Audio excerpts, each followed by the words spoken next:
Hello viewers, welcome back to our channel by the mom. இன்னைக்கு நம்ம பார்க்க போற ரெசிபி eggplant patties. இது எப்படி செய்யறதுன்னு பார்க்கலாம் வாங்க. ஃபர்ஸ்ட் இந்த மாதிரி பெரிய பெரிய கத்திரிக்காய் வந்து நம்ம மார்க்கெட்ல கிடைக்குது. சோ இத வந்து இந்த மாதிரி ஸ்லைசஸா கட் பண்ணிக்கிறோம்.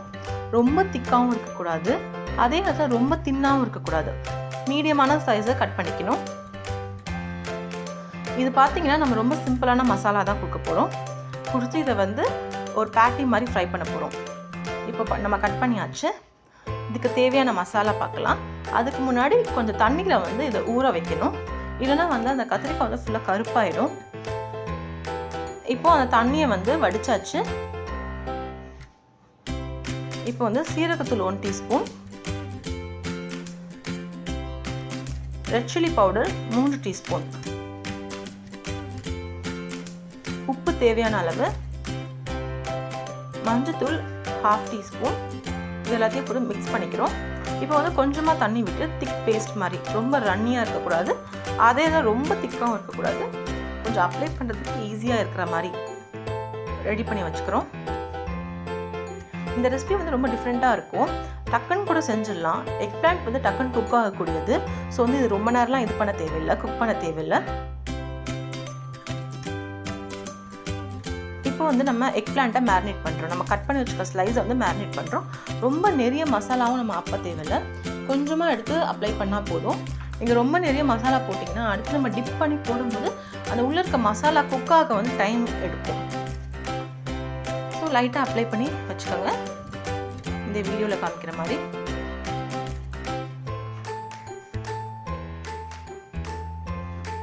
இது வந்து ஃப்ரை பண்ணி சாப்பிட்டதுக்கப்புறமா, இது ஃப்ரை பண்ணும்போதுமே நம்ம வீட்டில் வந்து ஒரு ஃபிஷ்லாம் ஃப்ரை பண்ணால் எப்படி இருக்குமோ அந்த மாதிரி ஒரு ஸ்மெல் இருக்கும். அதுக்கப்புறமா அதை சாப்பிடும்போது ரொம்ப டேஸ்ட்டாக இருக்கும், ரொம்ப சாஃப்டாக சக்யூலண்ட்டாக இருக்கும். இப்போ நம்ம வந்து ஃபஸ்ட்டு எல்லா ஸ்லைசஸ்க்கும் மசாலா அப்ளை பண்ணியாச்சு. இந்த வீடியோவில் நாங்கள் இதை 2 விதமாக செய்கிறத பற்றி உங்களுக்கு காமிக்கிறோம். இப்போது 2 எக்ஸ் வந்து நல்லா இந்த மாதிரி மிக்ஸ் பண்ணி வச்சுருக்கோம்.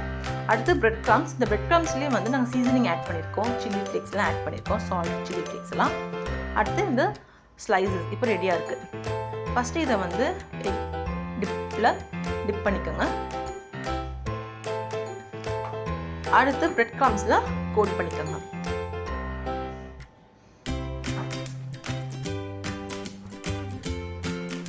நம்ம இங்கே வந்து டபுள் கோட்டிங் மெத்தட் ஃபாலோ பண்ணுறோம். ஸோ வந்து நல்ல மேலே கிறிஸ்பியாக இருக்கும். அது மட்டும் இல்லாமல் அந்த எக் பிளான்ட்டோட நல்ல அது ஸ்டிக்காகி இருக்கும், தனியாக ஒரு லேயர் மாதிரி இருக்காது. இது வந்து ஈவினிங் ஸ்நாக்கு, அதுவும் இந்த மாதிரி வெதர் இருக்கிற மழை பெய்கிற டைமில் நீங்கள் சாப்பிட்டீங்கன்னா ரொம்ப நல்லாயிருக்கும். இப்போ நமக்கு இருக்கிற ஸ்லைசஸ் எல்லாம் நம்ம இந்த மாதிரி எக்கில் ஒரு டிப், அதுக்கப்புறமா பிரெட் கிரம்ஸில் கோட் பண்ணிக்கிறோம். நல்ல ஞாபகம் வச்சுக்கோங்க, இது 2 டைம்ஸ் பண்ணணும், டபுள் கோட்டிங் மெத்தட்.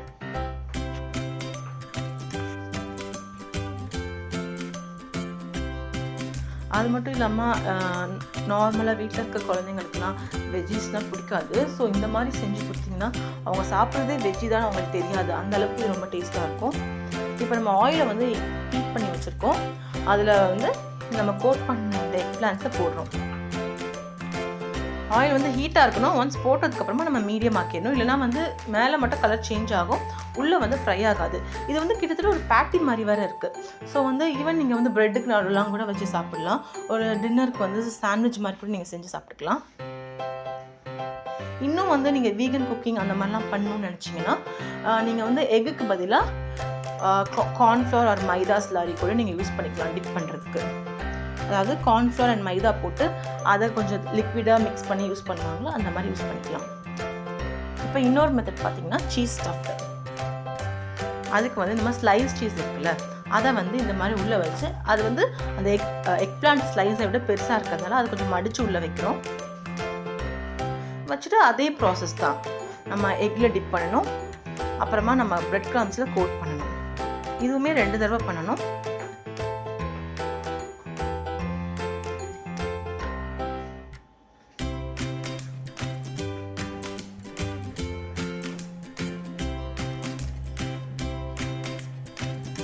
இதுவுமே பார்த்தீங்கன்னா அந்த பர்கருக்குள்ளே வைக்கிற பேட்டி மாதிரி இருக்கும்.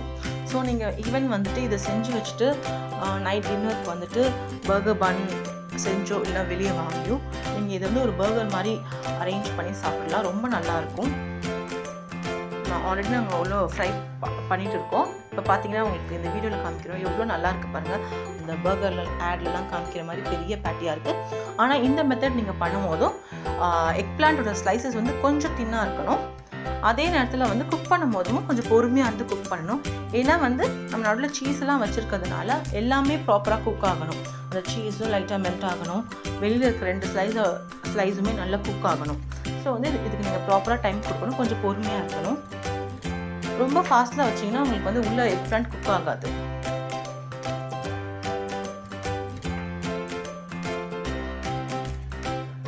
நீங்கள் வேணும்னா இன்னும் கொஞ்சம் நிறைய ஆயில் கூட போட்டு குக் பண்ணிக்கலாம். ஸோ உங்களுக்கு வந்து ஈஸியாக குக் ஆகும். நாங்கள் வந்து ஷாலோ ஃப்ரை மெத்தட் எடுத்ததுனால இது வந்து இந்த மாதிரி கம்மியான ஆயிலே குக் பண்ணுறோம். அப்போ எங்களுக்கு ரொம்ப கொஞ்சம் டைம் எடுத்துச்சு. இதுவே நீங்கள் வந்து நிறைய ஆயில் போட்டு குக் பண்ணிங்கன்னா சீக்கிரம் குக் ஆயிரும். பாருங்கள், நம்மளோட eggplant cheese stuff patties ready ஆகிடுச்சு. ரொம்ப சூப்பராக இருக்குது. நாங்கள் ஈவன் டேஸ்ட் கூட பண்ணி காமிப்போம். இப்போ நம்மளோட எக் பிளான்ட் பேட்டிஸ் ரெடி ஆகிடுச்சு. ரெண்டுமே ரொம்ப நல்லா வந்திருக்கு. இதுக்கு நீங்கள் சாஸ் வச்சு சும்மா கூட ஸ்நாக்ஸ் மாதிரி சாப்பிடலாம். இல்லைனா சாண்ட்விச் மாதிரி சாப்பிடலாம், பர்கர் மாதிரி சாப்பிடலாம். உங்களோட இஷ்டம் தான், உங்களோட இமேஜினேஷன் தான். இது ரொம்ப நல்லா இருக்கும். கண்டிப்பாக ட்ரை பண்ணி பாருங்கள். ரொம்ப ஈஸியும் கூட. நிறைய மசாலா ஃபேன்சியான ஐட்டம்ஸ்லாம் எதுவுமே இது கிடையாது.